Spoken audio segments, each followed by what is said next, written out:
siis 2011 esimese poolaasta turundusinvesteeringuid, siis võib öelda, et aasta algas tegelikult vaikselt. Aga kui vaadata, mis toimus märtsis ja aprillis, siis reklaamijaid oli väga palju ja turundusinvesteeringud võrreldes eelmise aastaga tegelikult on suurenenud. Neid, kes omavahel tähelepanu eest võistlevad, on palju ja eelkõige just telemeedias. Kui eelnevatel aastatel on pigem reklaamihinnad tõusnud kord või siis 2 korda aastas, siis nüüd on selline hiiliv reklaami hinnatõus olnud kuude lõikes päris selline korralik ja seda siis igas kanalis, et nii televisiooniäris kui ka välimeediaäris.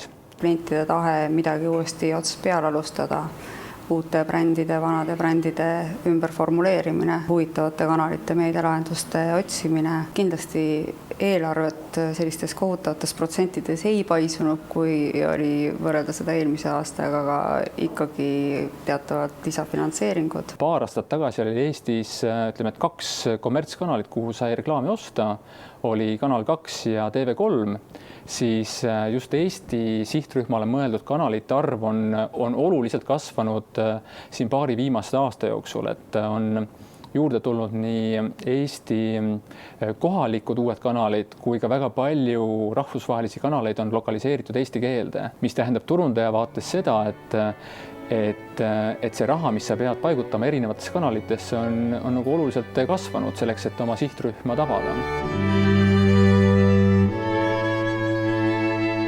Kui siin aasta esimesel poolel oli märgata sellist teatavat optimismi ja eufooriat, et nüüd on masu läbi ja nüüd hakkab kõik hulga paremini minema, siis mis sa salata, et kohati osades sektorites on märgata ikkagi seda, et eelarved on kokku tõmmatud. Kui vaadata, mis masu ajal toimus, oli pigem massimeedias paistis silma just hinnasoodustustele mõeldud kampaaniad. Oli see siis tasuta, poole odavam, 80% odavam ja need olid need kampaaniad, mis toimisid. Sellel aastal on kindlasti paljudel ettevõtetel see väljakutse, et kuidas põhjendada jätkuvalt kliendiks olemist, et miks meie juures on hea olla. Vähemalt meie tahame sellel aastal panustada just olemasoleva kliendi hoidmisele ja just selle uue väärtuse andmisele kliendile. See sõltub väga palju sellest, milline on usk nii-öelda meie hea majandusliku olukorra jätkumisse. Selle aasta alguses paljud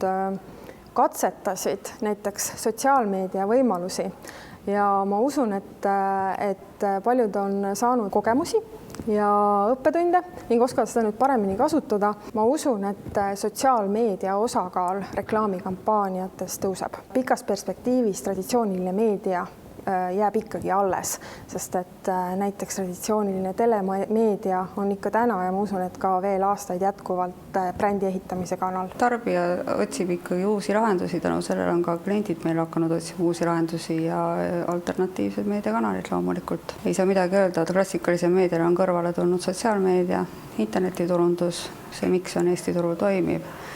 Vaatame, kuidas edasi areneme. Eestis ei ole veel ära tabatud seda nuppu, kuidas leida ja käivitada häid kampaaniad internetis, mis oleksid ka väga edukad pikas perspektiivis, et pigem on tegemist olnud selliste üksikute õnnestunud kampaaniatena. Julgus ja avatus on võib-olla need 2 märksõna, mis iseloomustavad kõige enam praegust klienti. Võib-olla see on tulenev ka sellest, et oli meil nõndanimetatud kõrgaeg ja siis tuli masu ja siis vaadati, missugune suhtlus toimib, missugune annab paremat resultaati.